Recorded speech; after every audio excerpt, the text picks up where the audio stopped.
Hey, this is Dizzy Reed from Guns N' Roses, and you're watching GNR Central. Yeah! Hey everybody, what's going on, and welcome to GNR Central. And today I want to talk about a story that maybe a lot of you aren't familiar with, or something that kind of flew under the radar back in 2010 when there really was no Guns N' Roses reunion. And that involves the band Jane's Addiction, which I'm a huge fan of. I think their album Nothing Shocking is probably one of my favorite albums of all time. I always felt that Jane's Addiction was a bit of an underrated band, an underappreciated band. But I want to talk about the time that Duff McKagan joined the band as their bassist back in 2010. Now, this is something that kind of flew under the radar, and maybe you guys are familiar with, but let's go back to 2010 and see what was going on with Jane's Addiction. 2008, the reunion of Jane's Addiction's Nothing Shocking era lineup happened. Now, only 2 years later, Eric Avery, who was the bassist for the band, would end up quitting. So he revealed on Twitter that he had left the band. So Jane's Addiction had just toured Australia and had wrapped up that tour.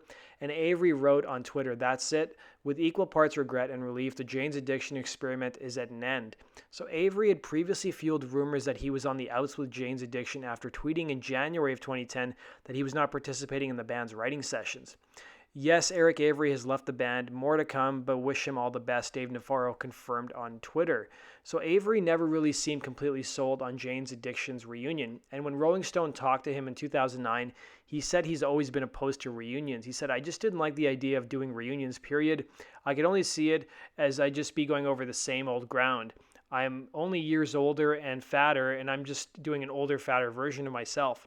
Avery told Rolling Stone, adding that he changed his stance when Enemy Awards honored the group with a Godlike Genius Award.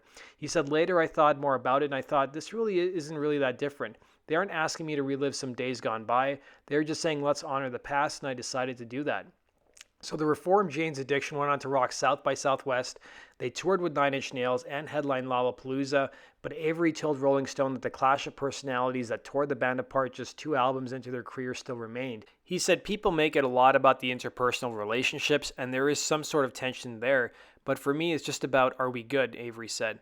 "We'll take it one step at a time. If we all hate each other, but we're doing great work, okay, I could probably get it done. As long as the work at the end of the day is great, we'll see." Though Avery is out of the band, it appeared at that time that Perry Farrell, Dave Navarro, and drummer Stephen Perkins would continue performing together as Jane's Addiction, as they had done for 2003's Strays. In fact, the group had reportedly already recruited big-name bassists to fill in for Avery, adding Guns N' Roses bassist Duff McKagan. So when Rolling Stone spoke to Slash about the state of Velvet Revolver, the guitarist said, "I think Duff McKagan is doing something with Jane's Addiction right now, so we're all sort of all over the place doing whatever we can until we all regroup." It was now official. Jane's Addiction had just gotten a lot more punk with the addition of Duff McKagan. So it was announced that Duff McKagan had already joined Dave Navarro and Perry Farrell in Jane's Addiction, and both of the members had actually posted a photo of McKagan rehearsing with the band on their respective Twitters. The band's publicist also issued a statement saying that Jane is now at work on a new album, tentatively scheduled for winter 2011 release on Capitol Records. It also stated that they would tour the world around the time that the album drops. So immediately following Duff McKagan joining the band, he was first debuted with the group at Perry Farrell's 51st birthday party in Los Angeles. So a Jane's Addiction fan site reported that they played a handful of songs, including a cover of Led Zeppelin's Whole Lotta Love, and they said the performance would likely go down as the first of many with McKagan, as Jane's Addiction are plotting a world tour following the winter 2011 release of their next album, according to band reps. So as Rolling Stone had previously reported, after months of rumors, guitarist Dave Navarro all but confirmed McKagan had joined Jane's Addiction by posting a photo of the former Guns N' Roses bassist working in the studio with Navarro, Farrell, and drummer Stephen Perkins. News of the addition of McKagan came just under a month shy of original bassist Eric Avery's announcement that he was leaving the group after reuniting with them 2 years ago following a 17-year split with the band. So the live debut implies McKagan is now officially a member of Jane's Addiction and not just a hired hand for studio sessions. So last night, Rolling Stone received a press release welcoming McKagan as the newest member of Jane's.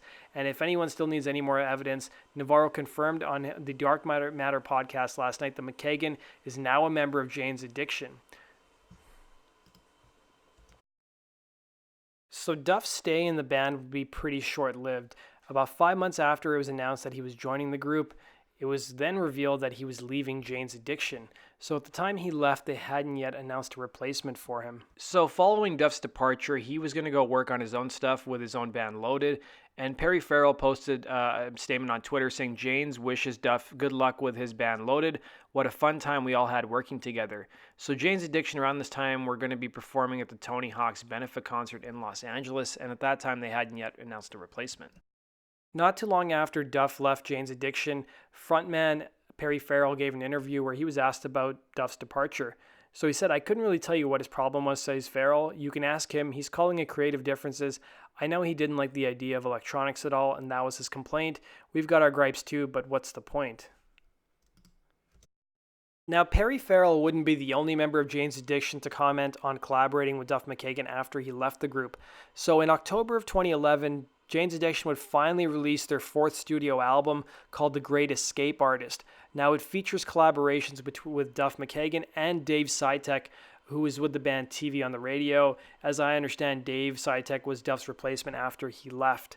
So Stephen Perkins gave an interview to Noise Creep, and he talked about the contrast between playing with Duff and Dave on this new record.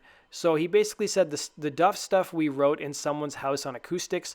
So there's what I call a tamed down drum thing, since I wasn't playing on an actual drum set. With Dave Sitek, there was more of a journey to find a new sound. We would jam for months trying out different effect pedals, keyboards, turntables, all of that kind of experimentation. Duff was actually a full-time member of Jane's Addiction for the first 9 months of 2010, but he and the band amicably went their separate ways. When we worked with Duff, we didn't have that kind of time. So Duff's stuff on the album is more straight-ahead rock style that you would come to expect from that kind of collaboration. I've played with Mike Watt a lot through the years. With him, whenever you lock into a groove together, he'll change up on you and try to come up with something cooler. Sitek has that kind of attitude too. Cool, you're digging that groove? Okay, now let's F it up. That's really fun for me as a drummer. I wish we had more time to work on the material that we came up with Duff, but I think there's an urgency in the songs we did with them that really gives the album an edge. Perry ended up giving another interview where he was a little bit more specific about why Duff left the group. So he basically admitted that the group's founders annoyed Duff McKagan. So he said he really wasn't comfortable hanging with us. We thought it was a good idea, but it ended up that we annoyed him. And the frontman admitted that Duff's decision to quit the band sent Jane's Addiction into a little bit of a tailspin. He told RollingStone.com, "We probably had 15 songs and then he pulled out. It was a drag, man. Some of the guys in the group said screw it. They didn't want to use any of the material we had written with Duff because they were so pissed off. I said, don't be mad at the material because we have some good things there." And then almost a year after that, Perry Farrell gave another interview where he talked a bit more about the kind of music they were working with when Duff McKagan was in the band. He also revealed that the band had difficulty working with Trent Reznor. So they, as far back as 2009, worked with Trent Reznor, and Farrell said it was a damn frustration, man. He said, "We started out, we wrote a couple tracks, they were pretty good, but they needed some work, but we immediately butted heads to the point where they were complete blow-ups, to be honest with you. The band exploded, fighting over, just trying to get some different notes." And then he also talked a bit about working with Duff. So 3 songs from that period, Ultimate Reason, Broken People, and Words Right Out of My Mouth, made it onto The Greatest Escape Artist. But Farrell says much of the writing felt too close to derivative straight rock, and McKagan bowed out of the band in September 2010, that he said. So Duff McKagan would end up giving his own version of events with Jane's Addiction. So in 2011, he was interviewed by Vanity Fair, and Vanity Fair had asked him what happened with Jane's Addiction, to which Duff responded, Eric Avery had just left and Perry was pretty crestfallen about the whole situation.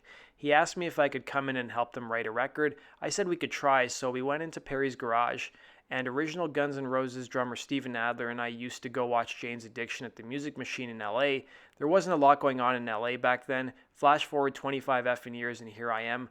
I talked to Eric on the phone and he said, "You have my blessing, go." So I went. I like trying new things and I love Perry. I've known the guys for a long time. I tried to do my best to help them out. They'd become my comrades. And Eric's departure hit them hard. We wrote some really great songs, but when I started recording with Loaded in August, I really discovered I could only do one or the other. So in an interview that Duff did almost a year later in 2012, he was asked by Faster Louder, "Why did you really leave Jane's Addiction? At the time you cited musical differences," to which Duff said, "I didn't actually say that. I never did the musical differences thing because I don't think it was. It was more service to that band for a minute." And I've known those guys for a long time, and I got to play a couple gigs with them and help them write some songs. They were back on their own feet, and it's weird for me, a guy who's always started his own bands. It's kind of hard for me to come into a band with a 20-year plus history and try and fit in. They were really trying to make me feel like I fit in, but I did my service, and I knew when it was time to say, I'm good, are you guys good, and I'm good. It wasn't musical differences at all. It was just an unexplainable thing. So in October of 2011, Jane's Addiction's fourth studio album, The Great Escape Artist, would finally be released, and Duff McKagan would find himself contributing to three tracks on the album, which he's listed as a writer of. One is Ultimate Reason, the other one is Broken People, and the last one is Words Right Out of My Mouth. So the album featured a total of 10 songs and received mixed or average reviews based on 26 critics according to Metacritic. So Jason Heller of the AV Club was amongst the most critical, lambasting the album as a bold, erratic, pathetic attempt to recontextualize Jane's addiction for the 21st century. However, Stuart Berman of Pitchfork Media described the album as a mirrored and not quite rock, not quite ballad purgatory that defines so much post-grunge alt radio and lacking Jane's Addiction's sense of playfulness, absurdity, and rhythmic verve. However, the album did obtain praise from some corners, with AllMusic describing The Great Escape Artist as often touching upon dark, boundless exotic of nothing's shocking, yet managing to avoid desperation instead of recreating sounds. They've captured the vibe. So the album debuted at number 12 on the Billboard 200 charts, and then it finally dropped to number 67 during its second week out on the charts. So that does it for today's episode, guys. I hope you enjoyed that. I hope that's a little piece of Guns N' Roses history you weren't familiar with. So let me know your thoughts down below. And are you guys Jane's Addiction fans? Let me know in the comment section below. And have you listened to this record? So thanks for watching, guys. Hit the like button and be sure to subscribe if you love GNR as much as I do. And go check us out on gnrcentral.com for all things related to Guns N' Roses. Take care.